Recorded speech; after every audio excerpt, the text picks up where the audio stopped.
Hey, what's going on, guys? Welcome to Anchor to Truth. Uh, I'm Kyle. I'm joined by my awesome brothers, Jonathan and Pastor Joe, down in the bottom down there.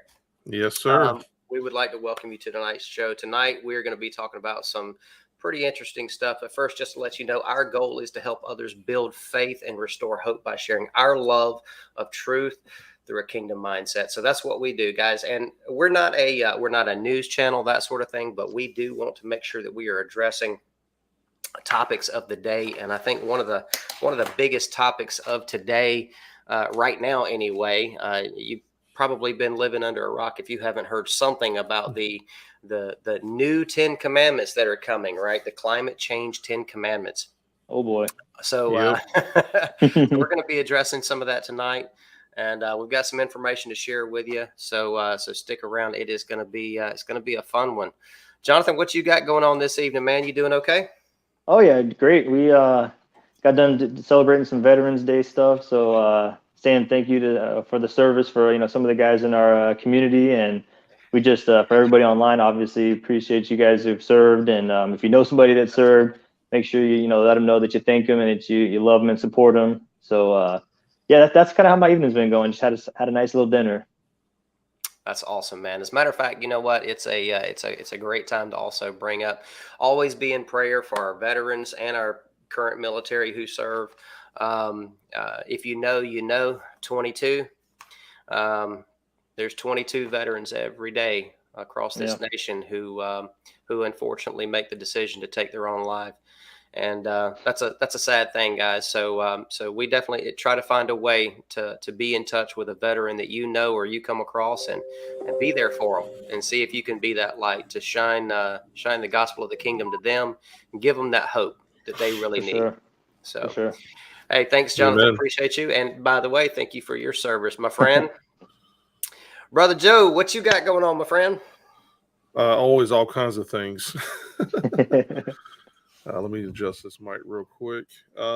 Just a fun day. Had all 4 grandbabies here at the house today. That was fun for a couple hours with all the excitement that comes with that. I love my grandbabies, but having all 4 at the same time is very challenging. Yeah. Did I hear you say blessing? Is that what you said? It's a blessing. It is. The quiver as a grandfather is getting full, which is an amazing thing. Just waiting on my boy, my youngest. Not that he needs to be in a hurry, but waiting on him when he starts having, his round of grandbabies too. So, anyway, other than that, it's been a great day. It's a little cold here. I don't know where everybody's listening in from, but I'm in the Charleston, Somerville area. So is Jonathan. Kyle is in the great state of Georgia, and we were a high of 47 degrees today, which is a little bit cold considering it's probably about a 30-degree drop from the previous day. So, Oh yeah. Right. And that's the crazy thing. Everybody up north, they're like, "Oh, you don't have cold weather. You don't know cold weather," but it is cold to us. And when you live in the shock. South, and the majority of the time it's warm and your blood's thinner, yeah, it doesn't take much to get cold around here. That's right. That's right. Well, cool, man. So, topic of the night. Look, guys, we got 10 new commandments. Aren't you excited? Aren't you More just about to rules? leap out of your body and just, Man. to celebrate these new commandments that are given to us by the UN, by the World Organization? I have a question. Sure. So if the first 10 came from God, where did these 10 come from? I'm confused. Well, I would unequivocally say that they didn't come from God. Absolutely. Nor were they handed down. Oh. No. So, guys, I got an article here. It says Mount Sinai preparing to host climate summit, a new global religion. So, again, if you have been living under a rock and you just came out today, this might be very surprising to you. But to the majority of us, we've seen a lot of this coming over the years. I'm 51 years old. I consider myself to be an 80s child. I was born in 71. But really, 80s is what I grew up in. And I'm trying to remember the name of that cartoon that slipped my mind. Captain Planet? Yeah. Yep. Is that what it's called? Yeah. Yep. So let me just say this. the whole thing of pushing climate change and all those different things has been around for a really long time. And we even had cartoons in the 80s talking about saving the planet and everything else. And let me just say this also. I am all for clean water. I am all for trees, letting them grow. I'm all for cleaner air. I'm all for a better place for our children to grow up in. But the problem we're having with this is, just as this article says, it says a new global religion. And that's exactly what this has become, is a religion. That's a big problem. The mockery of this, to me, is when you take something and, like the 10 Commandments that were given to Moshe on Mount Sinai, and that time in history that took place, and God saying, hey, you need to follow if you follow these 10 things and you love me with all your heart and your neighbor, life's going to be really good for you. And then all of a sudden to see the system come in and basically, to me, making a mockery of this. And then of all places, they want to go to Mount Sinai to do this. It's just very disturbing. Just a real quick little side note: Mount Sinai, where they were going, isn't the real Mount Sinai. Well, Phil, just in case we got some folks that aren't familiar with what's the background of this, try to fill them in on that and kind of, I mean, this is a multi-day. They call it a summit or whatever. It's a multi-day initiative or meeting or whatever, a global get together of all the who'sy whatsies out there in charge of things going on in their different parts of the world. And this is a coming together of the minds there, yes, amongst the United Nations. Yes. And what is it called? COP27. So this is the 27th meeting, 27th annual meeting that they're doing for this climate change initiative. Supposedly, the way that they're selling this thing is that it's all for the betterment of the environment and the climate and all that kind of stuff, right? That is correct. However, what we are seeing in the ways that they're going about doing this is much, much different than what their initiative speaks to. So the ramifications or the things that can come about from this are very, very dangerous. If you remember a few years back, we had the Paris climate agreement. Mm-hmm. What was it? Paris Accord or Paris? Yeah, that's right. The Accord. Yeah. And then we had our previous president came in and said, nope, we're out of that, and got us out of that deal. Thank goodness, because there's just a bunch of crazy stuff in there that's not good. That involves control of the people, and that's a very, very bad thing.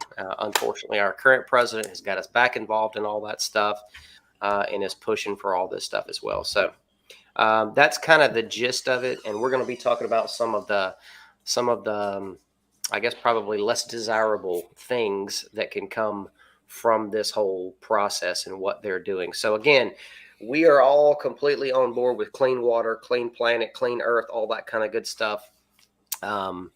It's just the ways that they're going about trying to push this idea has nothing to do with climate change and has everything to do with control. And that's kind of what we're going to be sharing with you tonight. So apologize, Joe. I just wanted to give everybody. No, that's fair. I mean, it's very fair, especially like I said, if you did happen today, was of all days, you did climb out from underneath a rock and you had no idea that this was going on in the world. I do have an article. It's only like maybe a 4 or 5 minute read at the most, so it's not very long. But I think it's going to cover some things here about this story and give us some talking points. And for anybody that's online that would like to comment on that, any questions, anything you'd like to add to it, please feel free to do so. So it says here, this is coming to us from, make sure I get the right spot here. It's called All Israel News. And this is a article written by Cookie Isan. I think I'm saying his name right. Issan, Isan. And so it begins, it says, Egypt's Mount Sinai, just a hop, skip, and jump from Israel, is a site most commonly known as the place where God appeared to Moses to give him the 10 Commandments. the primary covenant in Judaism, as well as the foundation for most other religions and many modern-day laws. Now, this mount will be a venue for many nations to gather to receive their newest creed for the world's highest and most exalted religion of, you guessed it, climate control or climate change. Yes, climate change has become the latest addition to world religions, leaving others in the dust as it endeavors to bond and solidify all people under the banner of caring for the planet, which translates into caring for one another. Who would be against such lofty goals? It says all are invited to participate in an auspicious conference, COP27, to take place November 6th through the 18th in Sharm el-Sheikh in Egypt's Sinai Peninsula. The name COP27 refers to the 27th annual meeting of the United Nations Conference of Parties. But this year there is a greater focus on extending an invitation to religious communities and religious leaders who are believed to have a key role in playing and addressing climate change and criminal justice, which requires deep transformation within society. The call for ceremonial repentance for failing the planet is consequently going to be front and center. This interfaith climate conference, predictably sponsored by the UN, seeks to be transformative, inspirational, and heart-stirring. Conference goals include changes in attitude and heart, new vision, and putting forth of climate justice via the 10 universal commandments. The UN has invited all the world's religions with the hope of drawing together inspirational teaching and spiritual ideals towards the goal of perpetuating collective, survival. Within the exploration of these various topics, the world's communities will be challenged to reflect on how they personally are meeting the goals of climate change, sounding eerily similar to the way today's corporations are being encouraged to view their operations through the lens of ESG, environmental social governance, for the purpose of obtaining social approval from globalists with their specific agendas. The conference will attempt to tap into the powers of religions with their leaders becoming the agents of change as they motivate their communities to fall in line. I want you to hear that word again. As they motivate communities to, you better fall in line, bro. Is there more else attached to that? Yeah. It says there are already takers in the queue. Evangelical Lutheran Archbishop Tipio Luma has expressed his full support for this conference on YouTube, stating it's totally consistency with the annual Economical Responsibility Week, whose purpose is to make people reflect and evaluate their own lifestyles as it relates to the state of the world. In the near four and a half minutes, Luma never once spoke about matters relating to religious faith or his personal biblical beliefs. Instead, he focused on the words moderation, which he extrapolates to mean unselfishness, and not just acting for one's own good, but for the collective body of mankind. Luma exhorts everyone to adapt a new order in which will pursue being carbon neutral by 2030, something the Evangelical Lutheran Church hopes to accomplish itself. While a number of nations have rushed frantically towards a singular goal of reducing the carbon footprint within the next few years, renowned clinical psychologist and writer, speaker Dr. Jordan Peterson warned that this climate conference is a creation of woke, moralizing narcissists. According to Peterson, the measures demand will result in climate poverty for the masses. This is something that it's going to actually go just a time. We're almost done with this article, but it's something that really stuck in my mind of what's going to happen here, probably with the push of this. It says, Peterson said the measures demand it will result in climate poverty for the masses who will no longer be able to afford to heat their homes. According to the psychologist, those who are pushing for climate-friendly actions are indifferent to the heavy price others will bear in order to satisfy their demands. Stating that the virtue-signaling utopians claim we are destroying the planet with cheap energy, Peterson asks if they are truly committed to the ideas they are promoting, or if this claim is instead some kind of revenge for capitalism. Peter's depiction of the blind service to the planet as a new type of religion is comprised of both irony and danger. The woke are well known for their disdain and mockery of all things religious, but they also know that people and institutions of faith must get on board for them to reach their objectives. How best to do that? Appeal to these groups in a way that reminds them of their own values. Love your neighbor as yourself. Cloak your message in their terms so that it sounds moral, it sounds spiritual, and most importantly, guys, it sounds godly. Draw as many world religions as possible under the umbrella of true humanity. This strategy works because it promotes unity through a singular vision and purposeful action. It almost sounds like the thinking behind the Tower of Babel. When the residents of Shinar sought to make a name for them, they said, make a name of ourselves, otherwise we will be scattered over the face of the whole earth. For climate change activists, here's the rub. Even with the world's best efforts, the International Energy Agency found that 2 decades, now get this, 2 decades of support for this agenda have catapulted energy reduction efforts from 13 to 14% to a whopping 15.7%. Such has been the contribution of renewable energy. Referring to the report, Peterson said that if all world governments comply with these demands, it would only be by 2050 that the benefit will add up to only 28%.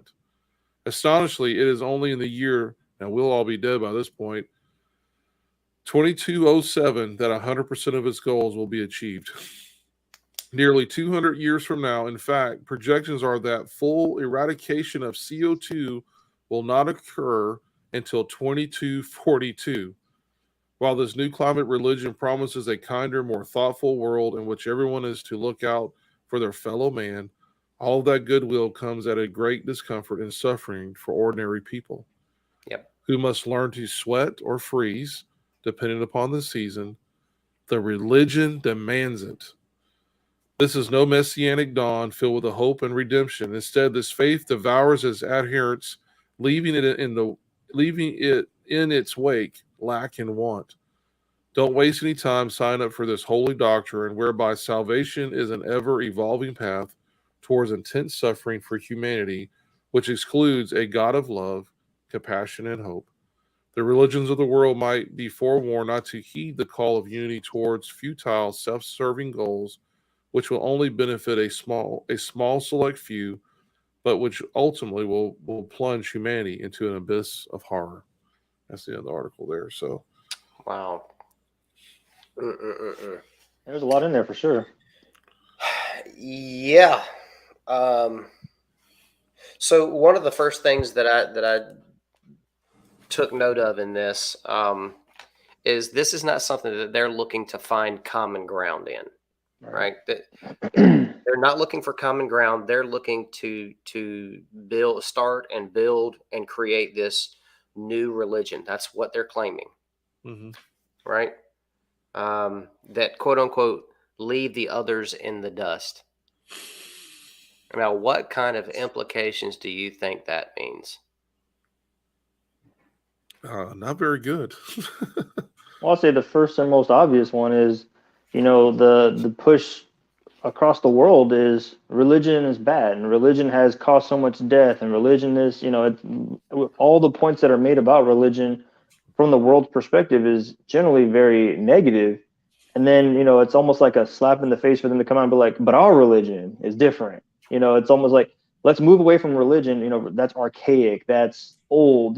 That's what's caused the world to be the way it is. And then turn around and institute the exact same thing they've been preaching against. Right. It's very much, speaking out of both sides of your mouth. And I just find that it's hilarious to me that, that they would go that direction. You would think it would at least label it something different or kind of push it under a different light, source, but they're trying to make it in line with everything else that's existed in their own form and fashion. What blows me away is, in order for this to be implemented, at least in this country, right, in the United States, in this country, for this to be implemented, we have to have some major changes, not just in what's done for climate change and all that stuff. We'll get to that. But preceding that, we have to have the removal of the Constitution. You know, the removal of the freedom of speech and freedom of religion, all that stuff falls under the same category. So if you don't have the freedom to choose your religion and your religious practices, then that has to go away. Well, we were given a safety net on that, right? We have the Second Amendment to protect from that happening. But that'll have to be removed in order for the first one to be taken away. They're not pushing to do that, are they? No, not at all. Not at all. So basically, the Constitution of the United States as a government, the country of America as we know it, would have to completely cease and become something completely different for this to be implemented here.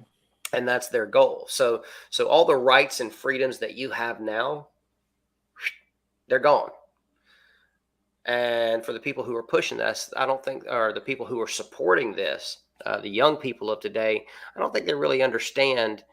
They don't understand the freedoms that they have to be able to have the opinions that they have. You know, it's okay to disagree with somebody. It's okay to have a different opinion. But we have the ability to discuss those ideas and share those ideas and try to debate one another and influence others for our opinions. But once this happens, if you have an opinion that disagrees with those that are in power, tough luck. You don't have any freedom at that point to do or say anything about it. And if you do, well, you're in big trouble. That's a problem.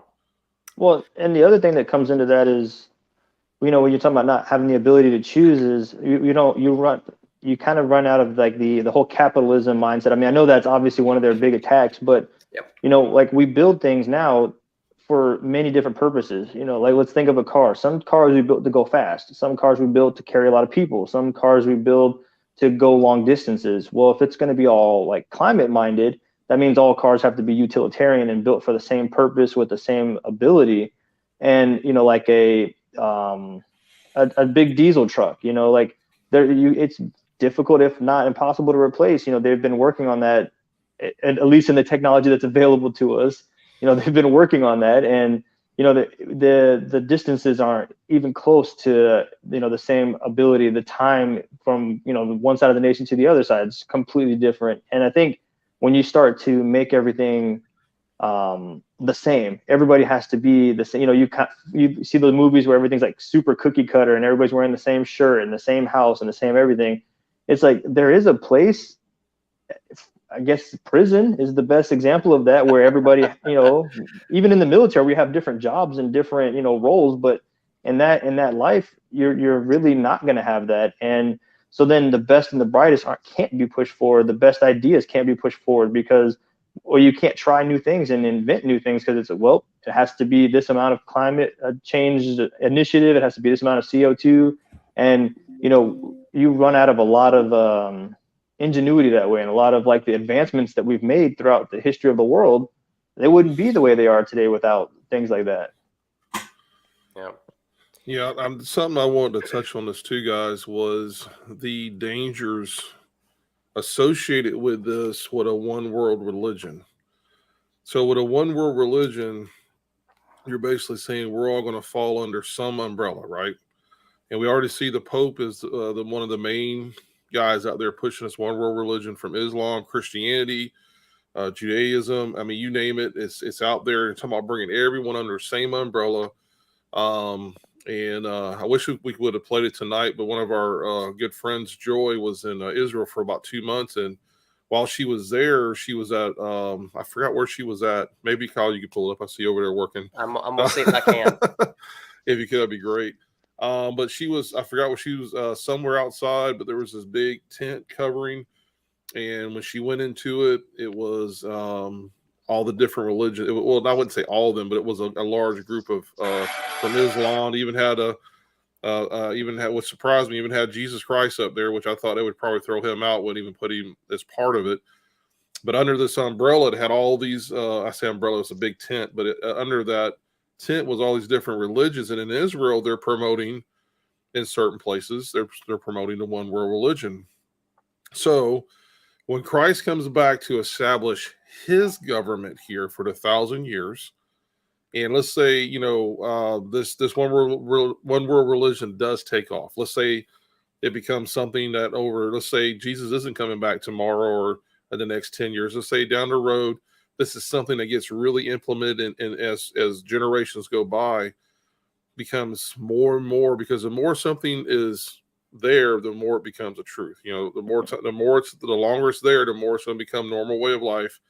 So when Christ shows up and he says, hey, by the way, if you don't do it this way, or actually let's only say Christ, let's say that the two witnesses show up and they're preaching the word of God, and they're speaking this truth, but all these nations are all everyone's been seeing Kumbaya for a long time. Everyone's doing great, and all of a sudden the truth gets smacked in your face, and you're told to either fall in line with God, ultimately, so we all need to fall in line with, or there's no rain for you, there's no prosperity for you. You will suffer from not having this, or not following, what the two witnesses are saying. But at this time, it made me wonder, like, why would all these nations just reject this?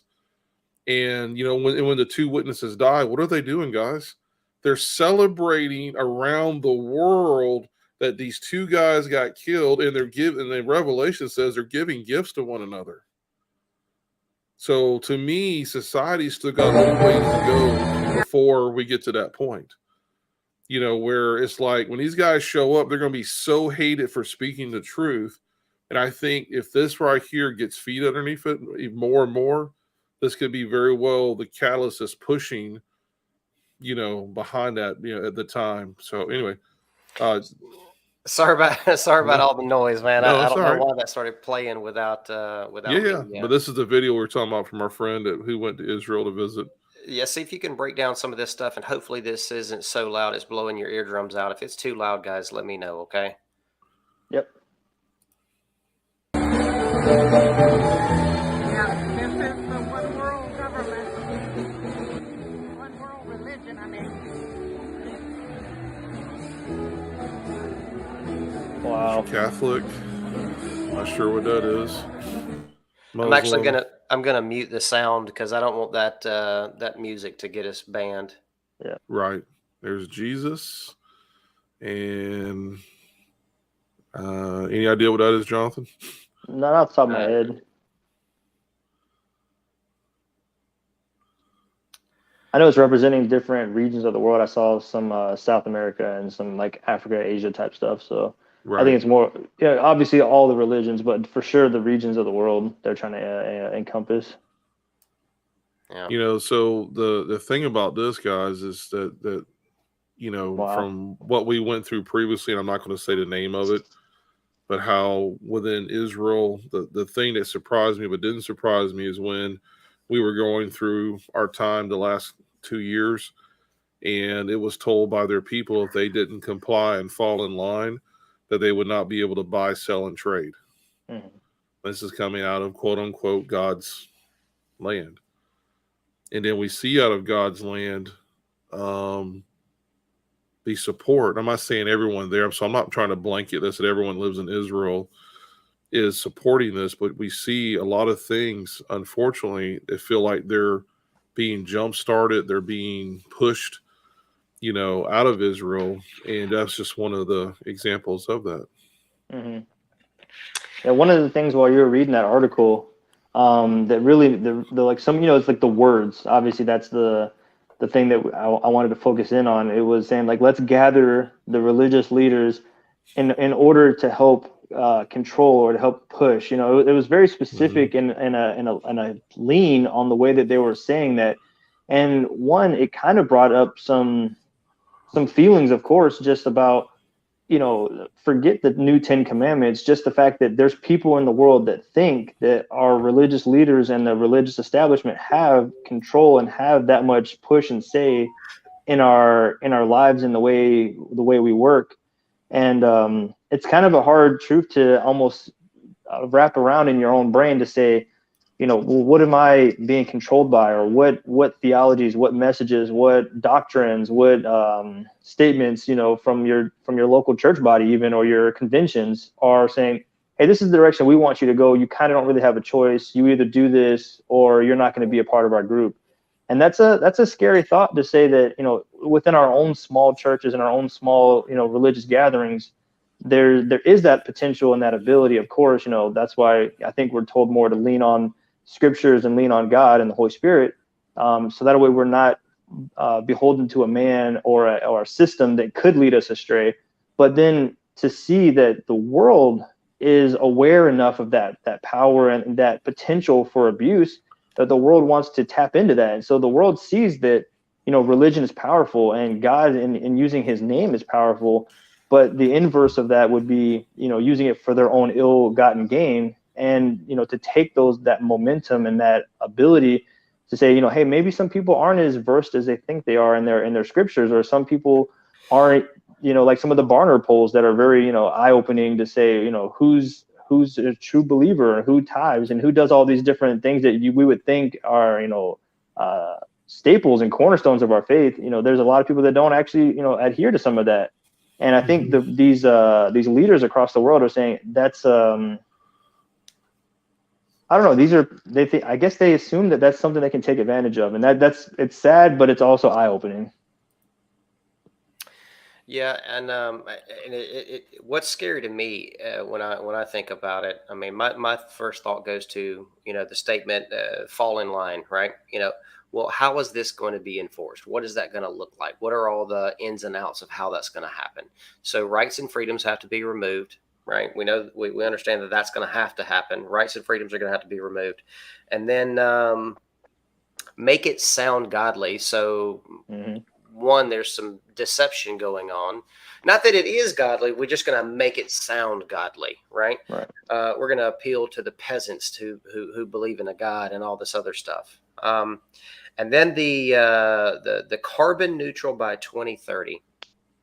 That was pretty interesting to me. Now, I know that their ultimate goal is by 22 something, whatever you said. I don't know what the year was, Joe, but carbon neutral. Go ahead. No, it's like 2247 or something like that. Gotcha. Right. And it was just a mathematical projection. Right. Right. Yeah. But this carbon neutral by 2030, regardless of when it is, 2030 is just right around the corner, though. I mean, if we really look at it, I mean, it's about to be 2023, right? According to the Gregorian calendar. So we're 7 years away from that. 7 years. Yep. So in 7 years, they're trying to get to carbon neutral. What that means is basically no carbon. That's the simplest way to explain it, right? So we're able to do enough good that the weight of the bad and the good is equal. So it's neutral. So we're not leaving a negative carbon footprint, is what they're trying to say, right? Well, how does that happen? Right. Now, forget about all the methods of how you can't really forget about that, but I guess think about it like this. How are they going to implement that? How are they going to do that? That would mean a complete change just here in the United States. We can discuss the rest of the world another time, but just here in the United States, that would be a complete change in our infrastructure altogether. Period. Everything that requires oil, everything that requires electricity, everything. Right. And by the way, if they are really, really serious about this carbon footprint thing, getting carbon neutral or whatever, that also means, whether you believe it or not, that also means no electric cars, because the power that they're using for these electric cars, the stuff that it takes to make these lithium ion batteries and all that sort of stuff it makes more of a carbon footprint than oil does.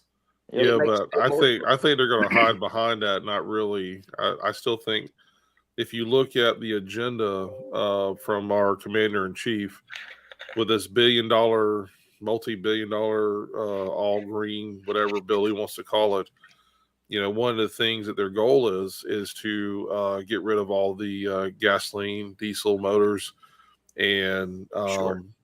They hide behind the fact that they call this green, but all it takes is a little bit of research, like you just said.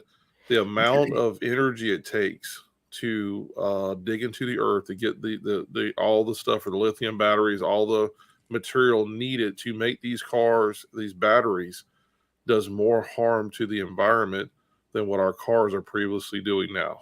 Correct. And that's my point is the excessive amount of carbon footprint that's made from gathering the resources needed to do these carbon neutral things is far worse. So at some point, when people finally realize the truth in that, all the people who are supporting this are going to say, well, hey, that's a negative impact as well. And then it'll be that easy to just shut all the electric stuff down, all the battery powered stuff. I mean, we already see it right now in California, where they're telling they're telling the people they can't purchase gasoline powered cars after the next 2 years or something like that, and then that they need to go to electric powered vehicles. You're not going to sell anything other than electric powered vehicles in California, and eventually going to get it to where you can't drive anything other than electric powered vehicles.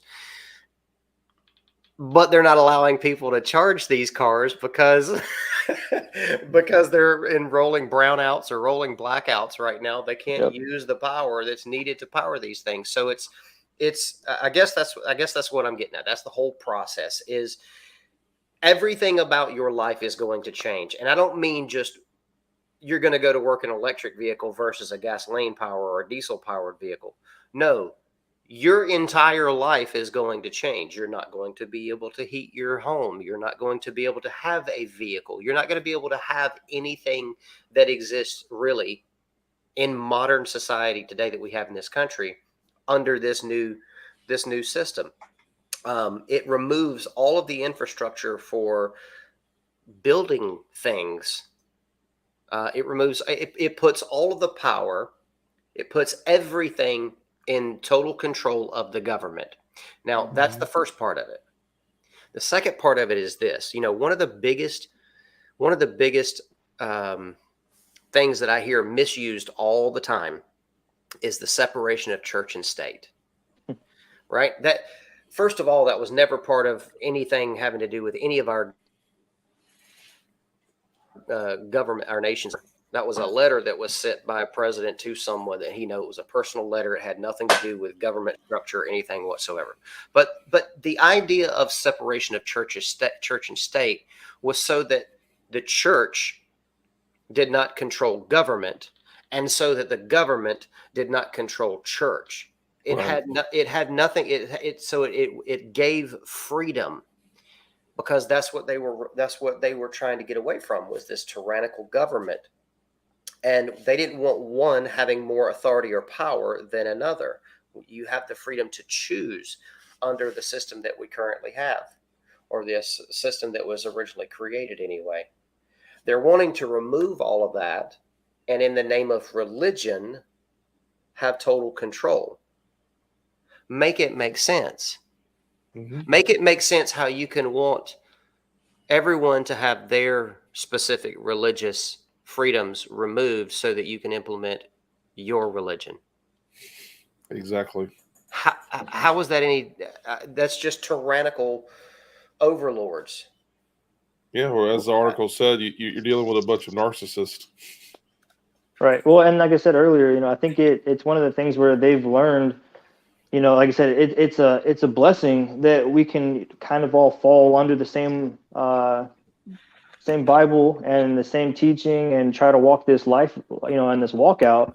But like I said, the enemy and the other side of the spectrum can see that same thing. Like, wow, these people are very complicit. They're very adherent to the rules. If we create our rules and tell them they must follow them, they're great rule followers. So what better group of people to get on our side? And, so I was looking up, I like numbers, and I was looking up, how many Muslims are in the world, how many Christians are in the world, and these numbers are obviously just based on polls. So it's in no way purely accurate, but within a margin of error, it's about 4 billion just between Christians and Muslims, or in Islam. So when you look at that statistically, we just hit 8 billion in the world, and we already have half of that represented just in 2 religions. So when we look at like the Pope pushing Christian and Islam, that's you're uniting two of the major, most populous groups of religion in the whole world. We're not talking about America. We're not talking about Europe. We're talking about worldwide. Right. Either half or more of all the people fall under one of those two major religions. Yep. And that's where we see things like the Abrahamic Accord, and we see things like, everybody trying to get back to the core, get back to the basics. And I think in that move toward positive, where we're saying, hey, we all kind of believe a lot of the same stuff. Hey, maybe we all did come from Abraham, and prior to that Noah, and prior to that Adam. And I think the other side is saying, hey, there's some untapped potential here. If they can all gather under one, I use the word religion, even though we still have our full and separate beliefs when we actually break it down from that point forward of who, how, and what we do with Yeshua in our walk. But even in that, you see that, hey, that's 4 billion people that we can kind of try to unify, and they already. We all look at each other like we're kind of the same up until a point, and there's a certain ability to pick and choose and say there is some similarities there. And I think the other side is seeing that and saying, hey, here's 4 billion people that we almost can just take. And it sounds, again, it's one of those things where it's a hard truth, but how many people in their religions and how many people in their faith walks are actually hardcore to the bone, ready to be one of the martyrs, you know what I mean? And I don't, and again, I pray that that's not something we have to endure, but if we do, I pray that we take it like a champ. I don't know what the better way to say that, but we believe so strongly what we believe. There's no way we're gonna falter or fade on anything. We're saying it is what it is. It's true, and we're not gonna move toward any other religion and move toward any other belief system.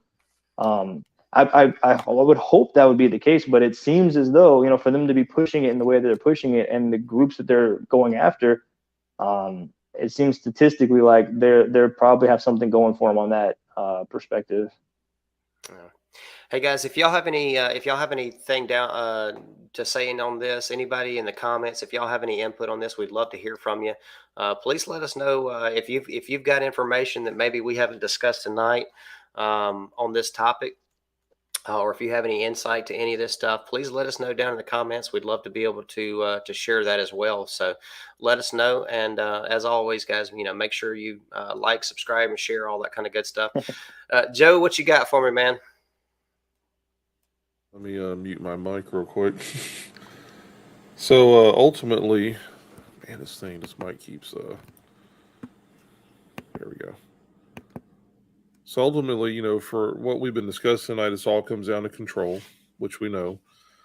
This all comes down to basically, when we talked about, I'm going to go a little bit, same subject, a little bit to the side, to a little bit, to me, this might play into what we've been hearing a lot of about the Great Reset.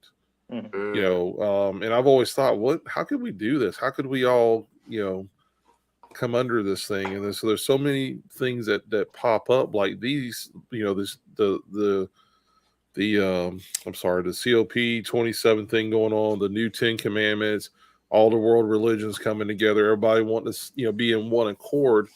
And so what would help promote that oneness would be a complete global economical meltdown of everything, where all of a sudden we all have to, as society, as human beings on this earth, the 8 billion that we just hit, all of a sudden it all puts us at the same place at the same time. And then therefore would help usher in this great reset, this all one world currency. We're all together. We're going to work through. I could already see the campaigns coming up. We're going to work through this together. We're going to, it'll show all the different countries of the world, all the different religions, and everyone just saying all the right things and all the right positive things. And then when it comes down to it, we're all spending our money's all the same. No matter where you go in the world, there's no more yen, there's no more dollar, there's no more anything else. It's just whatever this currency ends up being. And I can see all of this in the bigger picture, all playing in to just making all this happen at some point. So kind of scary. Yeah. I actually kind of want to chat on some of the end times theories or things that could happen with some of that. But I did not want to let this one thing pass. So let me read, or let me kind of. I wrote some notes here on some of the stuff that I was reading on the United Nations climate change page and what they have going on. They actually have a video that they put out. One of the topics that they were discussing, though, and this is a topic that's really big right now. In I didn't know it was a worldwide topic, but apparently it is. But it's definitely prevalent in the United States or the Western world, and that is gender. Now, my first thought when I saw the title of that is, how in the world does gender play a part of climate change? And so I started reading, and I watched the videos and things like that, and I'm not kidding. This is me.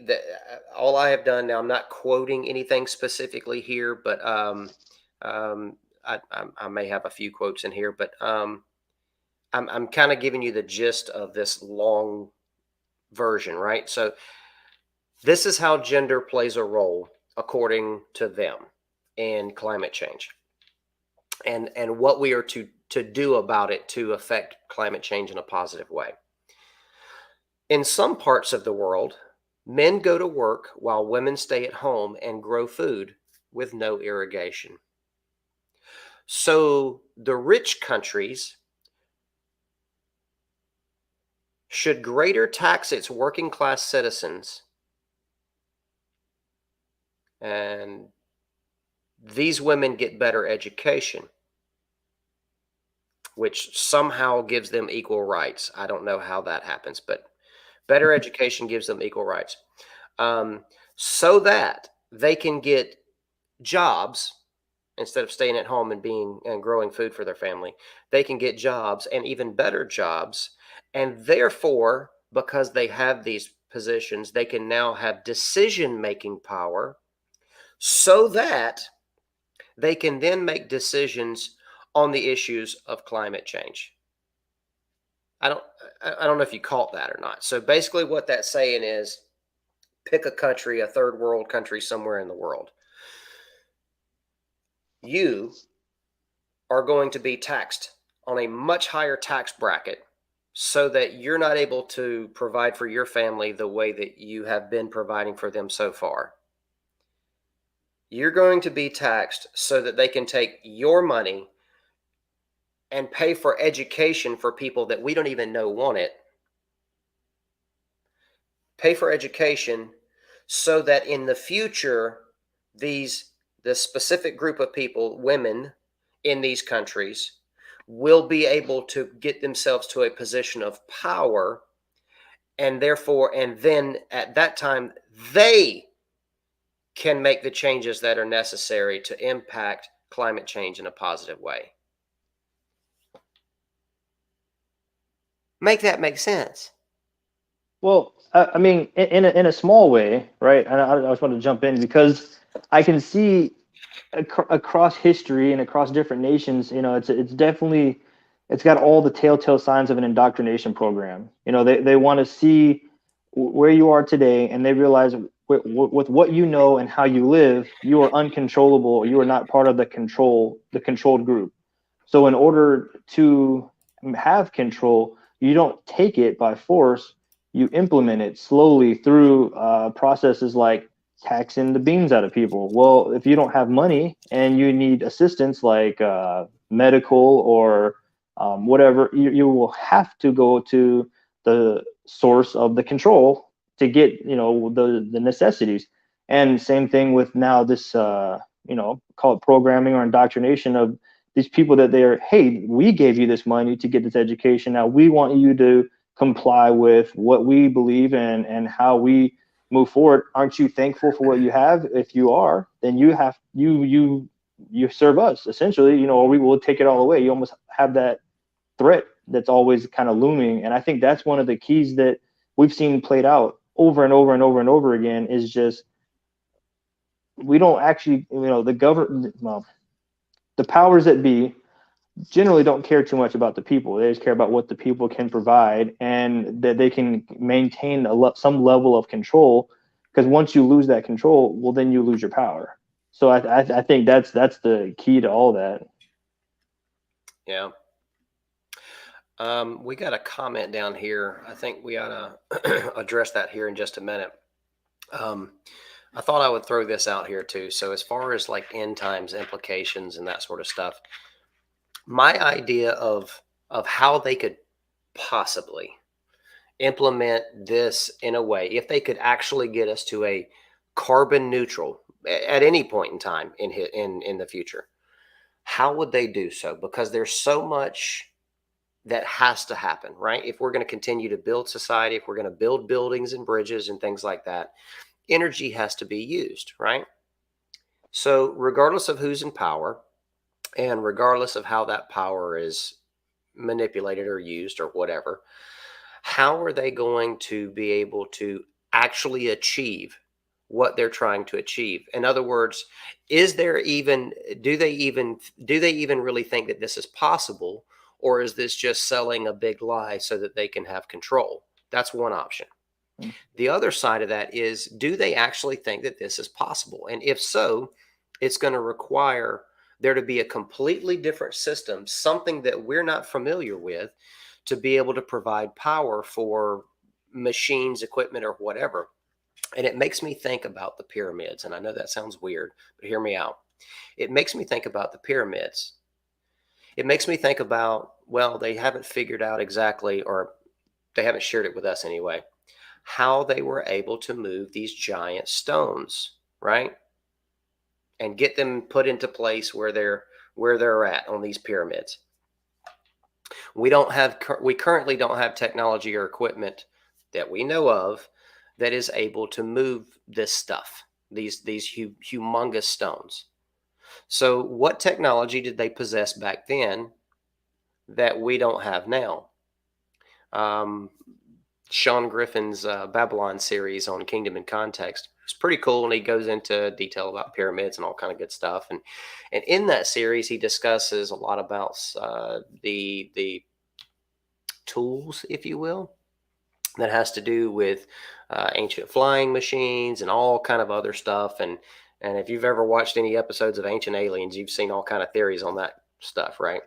The crazier the hair gets, the crazier the story, right? So, there's a lot of speculation about, okay, who is going to be this Antichrist? Who is going to be the one who rules over all this stuff? Who's going to be the false prophet? Where are they coming from? Are they coming from the sky? Are they, that sort of stuff? Are aliens or demons involved in this some way, shape, form, or fashion? That sort of thing. And it makes me go, maybe, just maybe, we're going to be introduced to this saving grace with this new technology that's going to take care of all of our energy problems. Just a possibility, just a theory I thought I'd throw out there. Debbie says, climate change, false indoctrination, karma credits, control. I'd have to agree with you on that. I did want to share this comment from Ryan and see what you guys' thoughts were on that in just a moment. But do you guys have anything to say on what I just mentioned before we go any further? I do. Right. When you ask, do they believe that they could actually make this happen? I will say absolutely not. I think they understand that what they're asking people to do does not have an end goal of being better for all of society. So I think that's the one. And again, this is 100% about control. This is 100% about profit. I mean, go back to Al Gore and the whole climate change he tried to push then, and he did his best. I'll give him that. He was crying in front of Congress, talking about the polar bears. Yeah, their polar bears are going to drown. All this other stuff, and he was really trying to reach for the heartstrings, but it wasn't resonating, I think, with enough people yet. And he was the one that implemented the whole carbon tax thing, where if your carbon footprint was a certain size, then guess what? Then you had to pay money because of that. And he was wanting everyone to reduce their carbon footprint, and then the money that was going to be part of this program, that what he wasn't telling people back then was he was the one that owned it. So all that money was coming to him, but he never came right out and said any of this, right? So it was about control. It was about money. I think more than ever now with this new push, I don't know if it's really about the money. The people or the groups that are behind this this agenda as a whole have more money than we'll ever know in a lifetime. So I don't think it's about money ultimately now.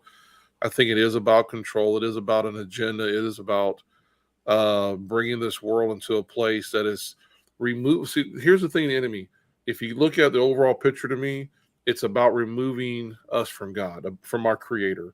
It's about they've already done a great job removing from our classrooms, from the schools. They're removing from the churches, for Pete's sake, when you have drag queens coming in and preaching the word of God, when you have drag queens showing up at the schools to read stories of little children. They're pushing it in our face. They're pushing their agenda all the time. And this entire time, what they're doing is they're removing God from everything. See, in this speech about, of course, they're going after religious leaders, like Jonathan was saying, and like the article was saying. They need these people who are leaders in their community to help push this for them. Because people listen to their pastors, they listen to their rabbis, they listen to the people that they go where, whatever their worship is, they listen to these men or women, and they're influencers. So the more of us that they can have on their side, the better for them. But ultimately, this is about getting to a place where, guess what? When it's all said and done after the Great Reset, and we're all in the same coin together, we're all spending the same money, whatever that looks like. We're all under a certain energy, whatever that looks like. For Pete's sake, my thermostat in my house is a Nest, and I believe, I'll be honest with you, I think it has a mind of its own, because I will set this thing to keep my house cool, and 15 minutes later, I'm like, why is my AC not running? And I go over there, and it's moved itself up 5 degrees. So I go back and I dial it back down, or I'd use my phone. 20 minutes later, I'm like, it's hot in my house again. I go back and it's back to the 76 or whatever, setting. And so all these different things that they're doing is for that agenda and getting us to a place where it's all about control. Because guess what? I've always wondered this too. How, I've heard about, if anybody's never heard this before, but it's called I think it's called the Sunday Law, where you're not allowed to worship except on Sunday. So kind of, again, this is hitting Yahweh right in the face, saying you can't worship on Saturday or the seventh day of the week. You can't do it no more. And the Sunday law goes into effect. And again, over the past years, how can they implement this? What could they do? Well, it'll be real easy. You don't worship on the Sabbath, or if you do, we're going to cut your power off. If we do still have a car, electric car, we can shut that off. By the way, we're going to control all your money, so you can't go to the store and you can't buy food for your family. I mean, when we think about how can they do all these things, it's very simple, folks. When they have full control of every aspect of your life, all it is a simple click of a mouse or a push of a button, and your life ends. It's done. Your accounts are frozen. Your electric vehicle, if we're still there, Kyle, I mean, guess what? All they gotta do is my GMC outside has OnStar, and OnStar could shut my truck off anytime it wants to. Yep. If someone steals my truck, which is there's always the good and bad. So if someone stole my truck, they could track my truck where it's at with OnStar, no matter where it is in the world. They could track. Matter of fact, if the cops are seen and the person's driving it, they can shut it off right there and bring it to a complete stop. Matter of fact, OnStar could lock the locks on my door so they can't even get out. Yep. Now just flip that around to everyday common person. It's like, man, I don't want your religion. I'm still going to worship the God of Abraham, Isaac, and Jacob. Oh, wait a minute. Why is my account not working? Yeah, click. Doors are locked. Why is my account not working? Why can't I buy food? Why is my lights not working? You can just go down the list. And so they get the entire world system to a place where you either play ball, you either fall in line, or we'll just mess up your whole world until you have a different tune. So, Hey, Joe. Yeah. How dare you? How dare you? But no, yeah, I think, Joe, one of the things you were saying about, or both of you guys really were saying, how is it going to be this new energy source, or is it going to be, you know, is it about control? I mean, obviously I've always had in mind, and, you know, coming out of some of my background, seen, you know, in place, you know, some of the control and the measures that the world will go through to ensure that control remains where it's at. So I definitely think that when we look at control in that aspect, yeah, like you said, we could in our modern world, we could make money. You know, our government's proved that we can print money like as much as we want. I don't know how else to say that. So Much as they want. right. So money is not really the goal and the objective. You know, they supposedly were trying the population control, and, you know, we're still at the highest trajectory we've ever been in. You know, so, you know, that wasn't quite working. So then it's like, if we can't manipulate the world around us, let's control it. And, you know, again, what is one of the biggest controlling factors of the whole world? You know, we look at Israel today, you know, it's just a big giant religious fight. You know, who owns what, and who's in charge of what, and who claims what, and who's been there the longest, and all this stuff. And we see that, you know, that's one of the, like, the culmination of like a worldwide, you know, thought process. It just happens to be all in one place. And if the goal is control, well, yeah, you would say by any means necessary. You know what I mean? So, because again, I think of some things like climate change type stuff. We look at, you know, there's, according to science and scientific proof and theory and stuff like that, it's something we would have to be able to tangibly see and replicate. I can't tell you one study where somebody had measured all the air in the sky and then used some kind of mathematical formulation of saying how many cars exist and how much CO2 it produces, because it's impossible to measure the sky. You know, I don't even understand where these equations are coming from, and I don't think anybody's ever produced it or even want to produce it, because it's more of a, like the Greta Thunberg, you know, it's a tug at your emotions. It's more of a, hey, do this or you're a bad person. So it's to change your feelings or thought on it, way more than it is let's actually prove it out or make any of it realistic in the average person's mind. You know, a lot of nowadays we don't really need facts to make a determination. We just need somebody like a TikTok influencer to say it, and then all of a sudden we're like, yep, that's my deal. I don't know what the truth is, but I'm just going to go with what they're going with because they're popular. Right. So I think that's a huge thing about, you know, that's where we have so much of the social media and we have so much of the things in your face is, how can we control your mind? And then your mind will take your body wherever it wants it to go. And, you know, that's why I'm thankful for, you know, you two and channels like this, that we can actually put some truth out into the world and we can actually kind of counteract and combat that. And yeah, I know we're going to get to Ryan's question, which, you know, kind of ties directly into this. Not that I was segueing, but I'll go ahead and pull it up. It's very much down that train of thought of, yes, I think there is the obvious side of, there's going to be two opposing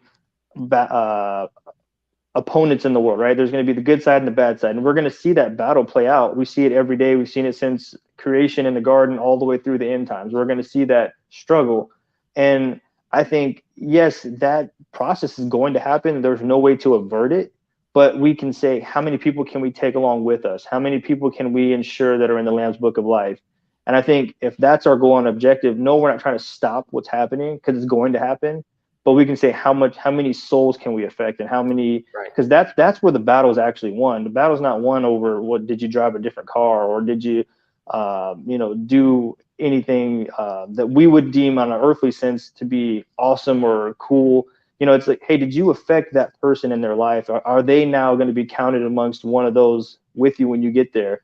And to me, that's the ultimate goal and objective. And I know I didn't want to like really shift this off course, but man, like so much of that is like, when we keep that as our main priority, a lot of these other issues, while crazy important and will help us to, you know, navigate the world around us, because we're in the world, right? The Bible tells us we're in the world, but somehow we have to, and possibly at some times, just be of the world, right? We're not in it. I mean, we're in it, but we're not of it, excuse me. So, you know, how do we maintain that balance? Well, we have to relate to our common man, you know, and say, hey, you know, yeah, climate change, sure, whatever. If you believe that, that's awesome. And I hope that, you know, maybe you come to some different truths and some different ideals on it. But here's what's really true. Here, you know, maybe you do affect the climate 0.000001, whatever. But where are you going to go? You know, what does your eternal security look like? And then I think if we can kind of shift that conversation. Yes, start off here because that's like we're doing now, but then shift it. But yeah, go ahead and read what Ryan wrote if you want. If you'd like, excuse me. No, you're good. So I'll read this just so everybody in the channel, if you're listening and not watching, you can know the question, and then I'd like to get you guys' responses on this. If this is Ryan Morris says, if this is how Yah or God brings about His plan, then we shouldn't even fight against it, right? We just need to plan and prepare for this quote unquote end time future. So, Joe, what say you on this? Yeah, I had a feeling you were going to pick me to talk first. I mean, I can go first if you want. Jonathan a break there. I think the words we choose as far as fighting it, I think there's bringing awareness to something, which is good. I think ultimately the book of Revelation is going to play out, and there's not a whole lot we can do because it needs to play out for these events. These events are going to have to take place for everything, the New Jerusalem at the end of the day coming down and us living with Yahweh forever. And so I don't necessarily look at fighting against it, but I think it's good to bring awareness to it because some people, I think they don't know. And when we bring awareness to it, maybe we help lead someone in the right direction to a relationship with Yahweh. Maybe we help open someone's eyes up that, when they're asking the questions like, why is this happening right now? And we can open up the Word of God and go, well, these are some things that are playing out that we believe right now are part of the end times. And so these are good things, to be able to discuss them, to bring people to an enlightenment of these things. Fighting against it, like, am I going to be out there picketing or am I going to be out there, whatever? No. But guess what, Ryan, one of the things that I really admire about you is you're all about the system as far as our voting system, and whether it's rigged or whether it's legit, my hat's off to you, brother, that you go out there and you vote and you try to make your vote count for something. As myself and my wife, we voted in the midterm elections. And I really hope that our vote meant something. I really hope that our opinion and who we were picking meant something at the end of the day. And I think that's one of the ways that is going forward as far as fighting these things. I think, if our votes do count, that's one of the best ways that we could come up against what's happening today is asking the Father to put more godly men and women in positions of authority that would help to slow this down, to give us a little bit more time of preparation, more time for people to come into the kingdom of God. So that to me, when I say fighting it, that would be my fight. It wouldn't be literally with guns and, out there picketing and rioting. It would be doing what I can do to be a witness one to my, example. And so anyway, that's when you say that, that's where I'm at with it right now. Is I think get out there and vote, go out there and make a difference. And maybe you're the one that God's called to run for office, and you just, we just had a friend of ours. She ran for was it educational? You guys remember? I can't remember exactly what she was running for. Yeah, the school board. The school board. That's right. And I voted for her because I believe in her. I think she had a great campaign, and for her first time running, she did really great. She was right behind the number one person. This is her first time running, so my hat's off to her. I think next time it comes around, she runs again. It's a really good chance that she will get elected to that board. And I know that if she does, she will help make a difference in the lives of a lot of children in our area. So. Awesome. So I'll go ahead and throw my 2 cents in. I think when we talk about, like kind of like what Joe was saying about fighting, I think we hear a lot of times like some cliche phrases like fight the good fight and stuff like that. But honestly, truly, like deep down in my heart, how I really feel about a lot of these issues, and even issues that, we've previously talked about, and probably every issue we're going to talk about in the future, is a lot of this stuff starts in our own lives, in our own hearts, and in our home. What do we believe, and how firmly do we believe and stand on it? And then what are we teaching and proclaiming in our family for our wives, our husbands, our brothers, sisters, our children that we're responsible for. If we're not leading them in the way they should go, we're not giving them that firm foundation. I think we do allow for the world to be more and more, for them to be more and more affected by the world. And as the world's coming out and saying these things, if we're not firm with what we believe and what we understand, I think, like Joe was saying, that's where we could say, well, how do we fight it? Well, we have to tell the truth. The truth is going to be the strongest tool in our bag, because you can't argue truth. Truth is truth, and it's objective. And when you're getting fed information that's subjective, or like in this case, made up, then you're gonna, like the verse in James, you don't want to be the person who's tossed to and fro and looks in the mirror and doesn't even remember what his face looks like. You got to know who you are and be 100% confident in that. Amen. And when you live that way, and when you know that, yeah, things are gonna. This is just today. We got to go back thousands of years backwards, and however many years forward. This isn't going to be the first major world event, and this won't be the last major world event. And I think the one thing that we can rely on is truth, all the way from day one until when God calls us home, or the world ends in its current form. Truth will remain, and if we can be rooted in that, or anchored, humble plug, then we'll fully understand what we're doing. And then the world's draw on us, and the world's attempt to pursue and persuade, it almost will have no effect. Like when I hear things like this, or do you see these crazy events all over the world, you're like, man, that is really bad. And yeah, God allows things to happen in the world, and a lot of times it's just to turn us back to Him. Even when Joe was talking about Revelation and things playing out, we don't even understand. So many people read that and like, wow, God is so angry and He's so mean. He's just allowing these people to die in these wars and blah, blah, blah. And all of it, and the whole time He's saying, these are just things to get you to turn to me. Do you not realize that how much you need me? Look, everybody around you, the whole world's going into complete chaos, and you're still not choosing me. Right. I can't, He can't say it any more clearly. The truth can't be told any better. Like you said, we already got the 2 witnesses. We've got the Bible, produced in every modern language, and He's saying you still don't get it. And I think that, for me at least, that's the fight. It starts within yourself, and then in your family, and then the spread that you can make from there. Awesome. So I know that there are people out there who kind of have the belief that a lot of the stuff that Yeshua talked about in Matthew 24, or Jesus talked about in Matthew 24, has already been fulfilled. For the majority of Christianity, I'd say that is not where they stand on that. But Matthew 24, verse 4, and Jesus is answering the disciples who's asking him, like, when are all these bad things going to happen? He says, and Yeshua answering said to them, take heed that no one leads you astray, or be ye not deceived, depending on the version that you're reading, right? Get a King Jimmy out there. Be ye not deceived, right? So regardless of whether you think this is something that happened in the past, or you think this is something that's going on in the future, it doesn't matter. The message is still the same. Don't be deceived.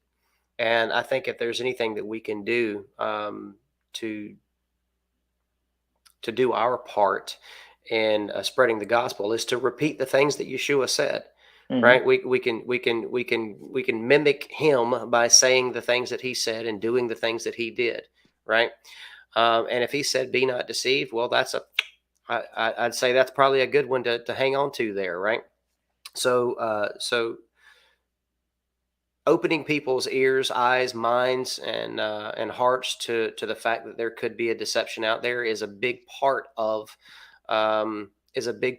spreading the gospel of the kingdom. And if you're not doing that, well, then you're not doing what the Great Commission is, which is to spread the gospel of the kingdom, the good news of the kingdom, right? So should we even fight against it? I would say yes, but not in the same way that most people might think, right? It's not going to taking up arms and trying to take control of the government, which some people think that that's a great idea. I don't think that that's necessary at all. I really don't. I don't think that's necessary. I will say this. You know the old saying, right? To much is given, much is expected, right? I would say that the people in this country have been so greatly blessed with the freedoms that we have. It would be a slap in the face to not only all those that have gone before us to make a way for us to have those freedoms, but it would be a slap in the face of God himself for allowing us to be in a country that has the freedoms that we have and not use those freedoms that we are given to share the gospel of the kingdom in the way that we should, whether it's revealing truth to people, or fighting the good fight, however you want to phrase that. Nothing that we can ever do or say will ever deviate what the Most High's plan is. It's not going to. What we can do is we can play our part. We can do our part in what we are supposed to do to go out and share the gospel of the kingdom. And to me, that is fighting the good fight. That to me, that is preparing for the end. It's how many souls. So just, regurgitating the same thing these two guys have already said.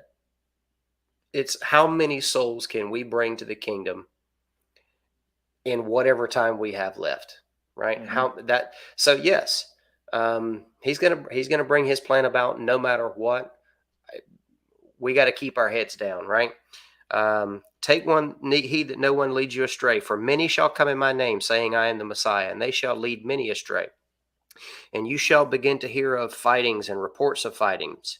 See that you are not troubled, for these have to take place, but the end is not yet. For nation shall rise against nation, and reign against reign, and there shall be scarcities of food, and deadly diseases, and earthquakes in places, and all these are the beginning of birth pains. So there's lots of stuff coming. This just seems like a stepping stone. If anything, maybe it's a part of the deception, right? I think anything that we see that happens worldly today is part of the deception in some way, shape, form, or fashion. We just can't get caught up in the hoopla, right? We can't get caught up in all the hype and all that stuff, and think that, oh, this is the next thing, or this is the one. We can't get caught up in all that stuff, and we definitely can't let fear creep in. But we do have to be aware of these things, and we have to help open people's eyes to the truth by sharing the gospel of the kingdom. So hopefully my rambling was somehow helpful in that. But no, it was great. Actually, one of the things I wanted to say too is that when we were kind of our initial topic, and I didn't want to, something I kind of wanted to bring up, but I didn't want it to interrupt any part there, is really looking at what are they talking about, right? They're talking about new 10 commandments. Obviously, that sounds like it should sound in your ear like something's wrong. Your red alert should be going off, your red flags, your alarm bells, everything in your mind should be going off. And one of the things that we're told is to use discernment. And another thing we're told to do is to measure all of our issues against Scripture and using truth, right?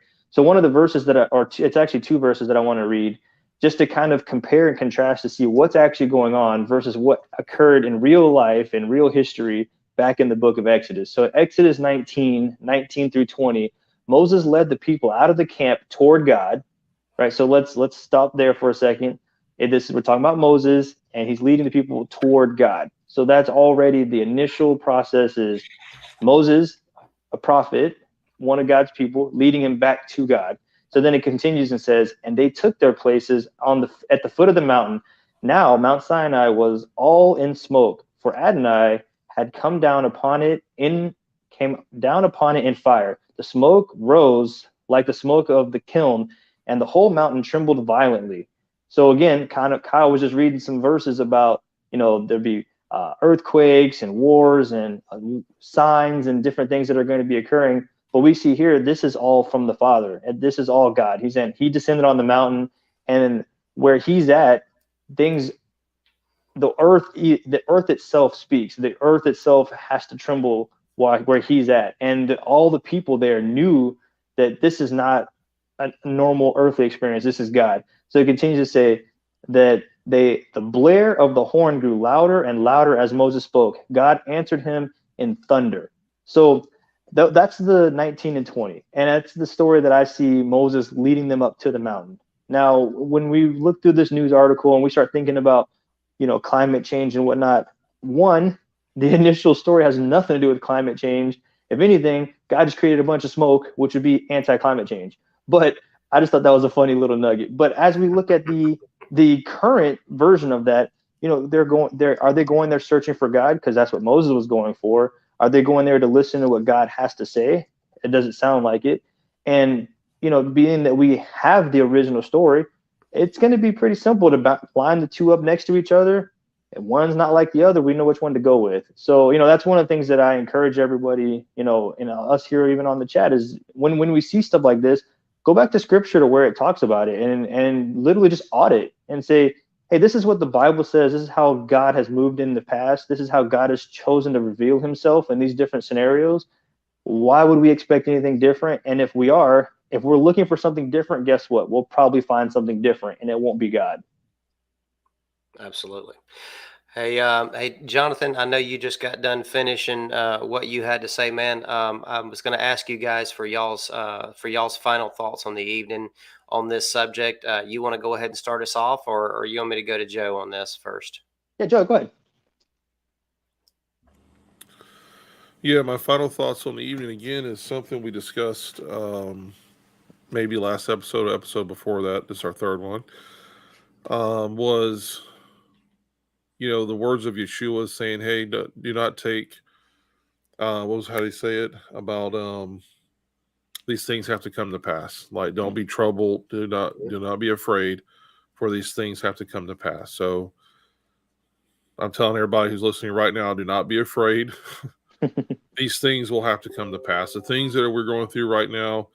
And, one of the thoughts that comes to my mind, too, with everything that's going on, from the Anuka, the Jewish Messiah, to the Euphrates drying up, to now we've got this new 10 Commandments, then all these things that are taking place in society right now, I think it's just a really big push right now of the enemy to see how far they can get. And typically in the past, we see they'll surge and they'll back off and kind of see how things play out. Then they'll come in and surge. The thing about the last 3 years, though, guys, is that this surge has been really pushed hard. Yep. Mm-hmm. And so that's made my antennas even more like listening to what's going on, because they are pushing so many agendas right now in the last 3 years. It's not even funny. And so I've used this analogy before from the pulpit, saying that the snake is no longer hiding. The snake has actually elevated itself up and it's actually looking at us. And it's not afraid. The enemy's not hiding in the corners anymore. It is very bold right now, and it's coming out and is showing its true colors. And I think in a way it's saying, okay, what are you going to do now? Mm-hmm. And so one of the things that we can do now, going back to what Ryan was saying about, the best way we can all fight, ladies and gentlemen, is get on your knees and pray to our Heavenly Father. Prayer is the most powerful weapon that we have in our arsenal today. Is take it to prayer and just ask God, hey, what is my role in this? What is my role that, and here's the thing, ladies and gentlemen, don't stop living life. Don't stop doing the daily things. Don't get so caught up in this that, life is passing you by. We still are I'm still called to be a husband, a father, a granddaddy now, a papa. I'm still called to be the pastor at Divine Community Church. All my daily life has not stopped. And it's just getting busier for me, to be honest with you. And so I know for me personally, I'm not going to get bogged down with, no matter, if they want to take 2 tablets with their 10 commandments to the fake Sinai anyway, it's not even the real Sinai. Right. And they want to do whatever, then man, go for it. Do your thing. Because at the end of the day, our Father is still on the throne. Hallelujah. He's still in control. And everything that you're doing is probably because he's the one allowing you to do it to get to the place that he needs everything to be at for what he has for all of us when it's all said and done. So that being said, my final words to everyone is, please don't be afraid. Do not, let this consume your thoughts or you lose sleep. Just rest in the fact that the one that is in control is in control. That's right. So, Amen. amen. Yeah, I guess my final thought would be, actually I'll kind of tag along with what you just said, but I'm gonna kind of shift mine more into a challenge. So you said that in the last 3 years and more of our recent history, the world's gotten a little more crazy, the enemy's gotten a little more bold.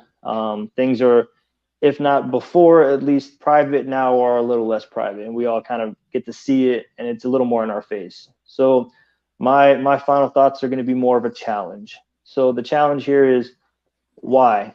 Why does the enemy feel comfortable poking his head out? Why is the enemy comfortable letting his desires and goals be more normalized and put in front of us at every level, local all the way up? And the challenge here is, if it's because we're weak or because we're not grounded in the truth that we thought we were, if we're not willing to stand for what we believe in, it's a good time for somebody to come attack. If we're not who we need to be, and we're not as solid as we say that we are, then we may be subject to fall, or maybe subject to we'll just be in a dangerous place where we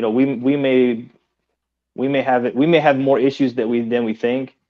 And I think so much of that comes from times have been easy. And now that we're starting to see things in our face and we have to make those decisions, we have to decide, choose this day whom you're going to serve, not choose this day what's most comfortable, choose this day what's the easiest, what's the one going to make me look the best in my community.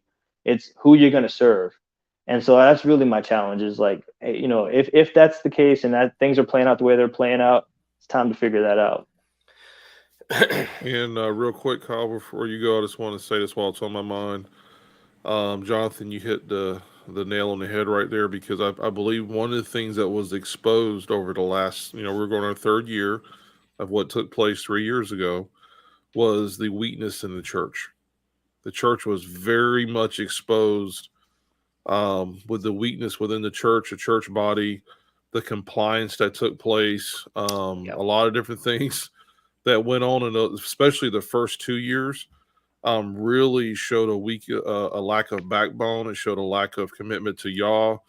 And we've seen the repercussions of that. Even though a lot of churches went to online, their memberships dropped dramatically. Like, there was people who would watch online for a little bit, and then you kind of see them, they're not there no more. So I think the church itself, that was kind of a little bit of a checkup for me when I was looking at the church as a whole, especially in the United States of America, that there was a lot of holes. There's a lot of just inconsistencies, and it was just, the vulnerability was exposed during that time. And I think that's why we're playing out the way we are, and why the enemy's like, well, it was that easy to shut this place down or shut this down.